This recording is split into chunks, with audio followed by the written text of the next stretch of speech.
Nanay Belen isiniwalat na hindi niya ito gusto. Ano ito ating alamin?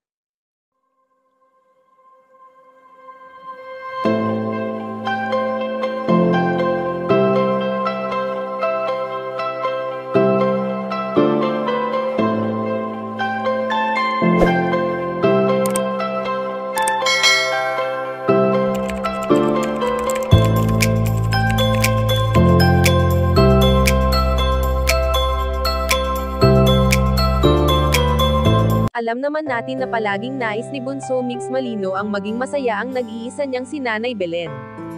Sa lahat ng ginagawa ngayon ng binata ay tanging inspirasyon niya ang mga taong nagmamahal sa kanya at isa na nga dito ang kanyang buong pamilya, na hindi siya hinusgahan kailanman bagkos ay sama-sama nilang hinarap ang mga pagsubok na kahit kailan ay hindi nila inasahan.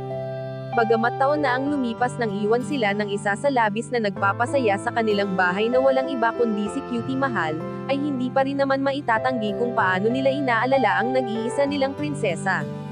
Matatandaan na naging close ni Nanay Belen si Cutie Mahal, at may pagkakataon pa nga na sinusubuan niya ito na talagang kitang-kita natin kung paano niya ito alagaan at mahalin.